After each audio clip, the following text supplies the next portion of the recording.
नाज़रीन, सकरन में शहरी इत्तेहाद जे सुप्रीम काउंसिल इजलास में मच कचहरी की तकरीब मुनक़द कई वई, जंहिंमें नाले वारनि सुघड़नि बेत ॿुधाए ख़ूबदाद वसूल कयो।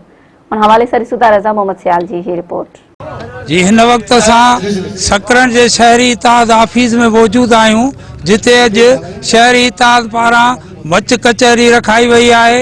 अचो त हिते आयल मेहमाननि खां पुछूं त हू इन कचहरी जे बारे में छा था ॿुधाइनि। मच कचहरियूं ही असांजी सिंध जी अनमोल तारीख़ जी, जेके किन मसइलनि जे करे ख़त्म थी वयूं, पर कुछ सालन का वठी हिनन के बीहर जीदान मिलियो आहे। शहरी सकरन जी तारीख़ में पहिरियों दफ़ा मच कचहरी जो प्रोग्राम रखी एतबार कयो, एक बेहतरीन माहौल पैदा कयो आहे, जेको असांजो सिंध जो कल्चर आहे। शहर ऐं ॿाराड़ी वारे माण्हुनि खे हिकु जॻह ते विहारे असांजो कल्चर ॾेखारण जी कोशिश कई आहे।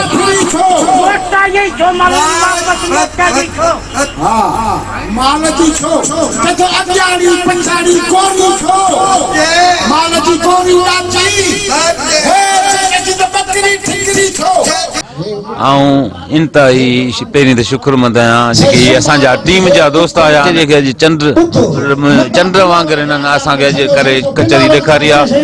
ऐं मीडिया वारनि जो, सोशल वर्करनि जो, प्रेस वारनि जो एहसान मंद आहियां शहरी इत्तेहाद जे तरफ़ां, जेके हिन असांजी कचहरी में अचे असांजी महफ़िल खे मचायो आहे। कहिड़ी कहिड़ी ॻाल्हियूं ॿुधाईंदा आहिनि ऐं हींअर जेको आहे असां नई नस्ल खे ॿुधाइणु चाहियूं था त भई गुज़ारतूं दौर ही जेको आहे सभु शइ रिकॉर्ड जी आहे ऐं हिन में जेको आहे सबके हिसो वठणु। इंतहाई ख़ुशी जी ॻाल्हि आहे त असांजे नौजवान नस्ल खे ऐं सिंधी चैनल खे सलाम थो कयां, अहिड़ा प्रोग्राम खे कवरेज ॾियनि थियूं, तमामु बहितरीन ॻाल्हि आहे। शहरी इत्तेहाद सकरन जा असां शुक्रगुज़ार आहियूं, जंहिं सिंध जी ही मच कचहरी खे ॿीहर वधायो आहे।